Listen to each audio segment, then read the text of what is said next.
Today we're going to introduce to you gluten-free baking.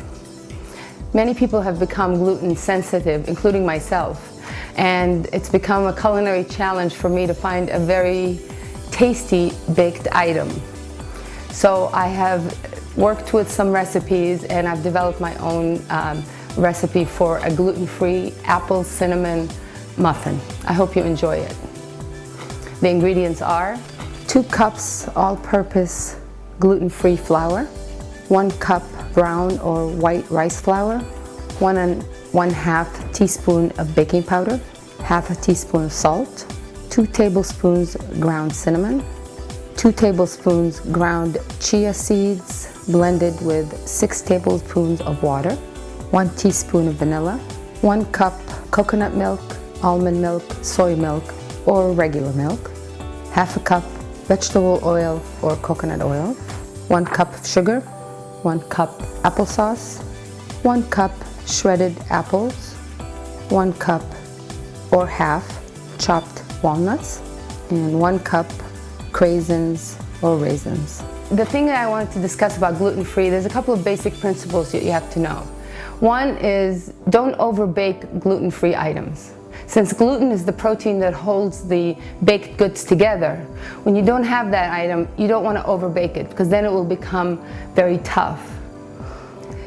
Also, you have to introduce some kind of binder to them, and I'll show you that as we're making them along, to hold the flours in together.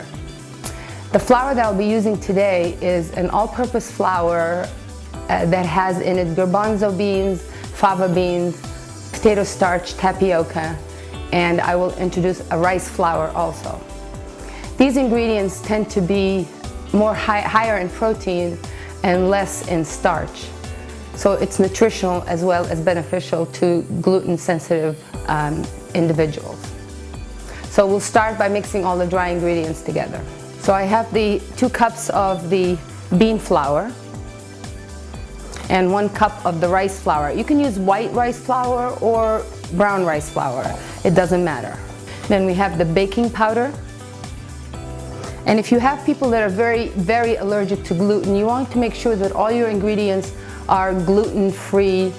Even it says on the packaging, it'll say GF or gluten-free. There are gluten-free baking powders, etc. The salt, cinnamon, cup of sugar. So these are your dry ingredients. We'll mix them together. They don't have to be sifted or anything, you just have to make sure that all the dry ingredients are incorporated. Now, for the wet ingredients, we're going to do them again all separate. This is a stage in any muffin procedure, it's all the same. You dry ingredients and wet ingredients, and then we mix them all together. So for the wet ingredients, this muffin that I've developed is truly a vegan muffin. So it has no dairy and it has no eggs in it. But of course you can always substitute eggs or regular milk if you like. The substitutions I will mention as we go along. Since I'm doing a vegan muffin, I've chosen to use milled chia seeds. The chia seeds will act as the binder instead of the eggs. When you buy the chia seeds, if you don't have them already milled, you can always put them in a coffee grinder and mill them yourself. You can also use flaxseed, it'll do the same thing. So we have 2 tablespoons of chia seeds, and we'll add to them 6 tablespoons of water. The equivalency for people who are doing a no egg diet, who are allergic to eggs, is 1 tablespoon of chia or flaxseed plus 3 tablespoons of water will equal 1 egg. And what that does is the water gets it a little bit of a consistency of an egg. So you have to let that sit for just a minute or less than that, maybe 30 seconds, for it to get from a powder to a gelatinous mix like this. It'll give you the same consistency as egg. So that's the chia seeds and the water. We'll add to it the milk. I'm using soy today, but you can use regular milk if you have no dairy issues, or almond or coconut milk is fine. So we mix that in. And we'll mix in the oil. You can use vegetable oil or coconut oil. Applesauce, since this is an apple. I've done this before with pumpkin. You can use pureed pumpkin, which is fine. But we're using apple today, so that's applesauce. And 1 cup shredded apple. And this adds to that texture that I was talking about where you need it for gluten-free items.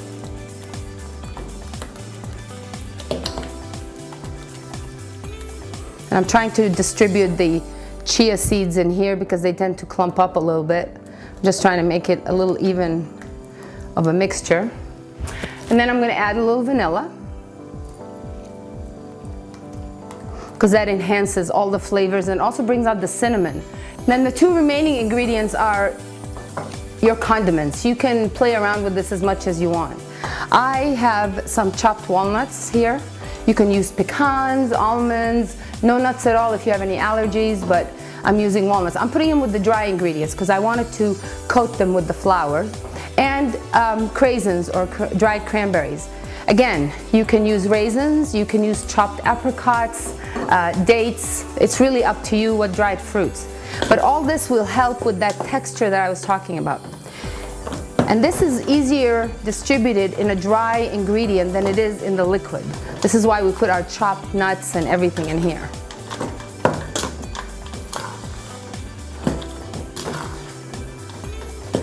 So now that this is mixed with, that ingredient is mixed with this ingredient, we will put with the wet with the dry.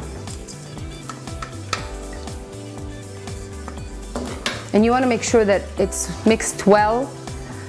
And this isn't like the other muffins where you have all-purpose regular flour, where you're afraid to work the gluten and toughen the muffin.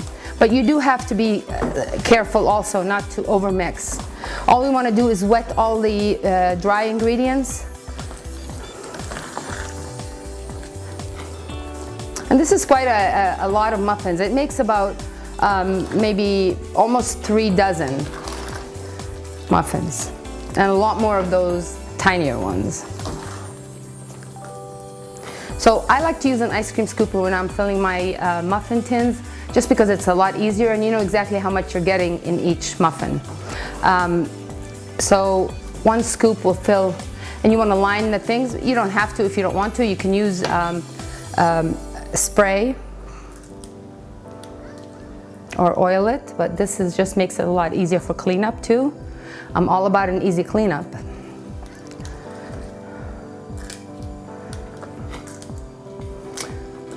So we continue until you finish all your muffin batter.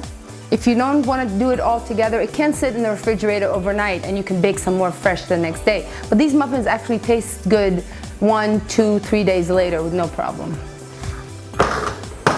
So these will go in the oven and bake until they are nice and tender, and you want to make sure you insert a toothpick in here and they come out clean. After that, you let them cool and then you store in an airtight container. So once we place them in the muffin tins, we're going to bake in a 375-degree oven, either the middle rack or the bottom rack, depending on your oven, and bake for about 25 to 30 minutes. And here are the muffins that we've just made, gluten-free apple cinnamon muffins. Enjoy.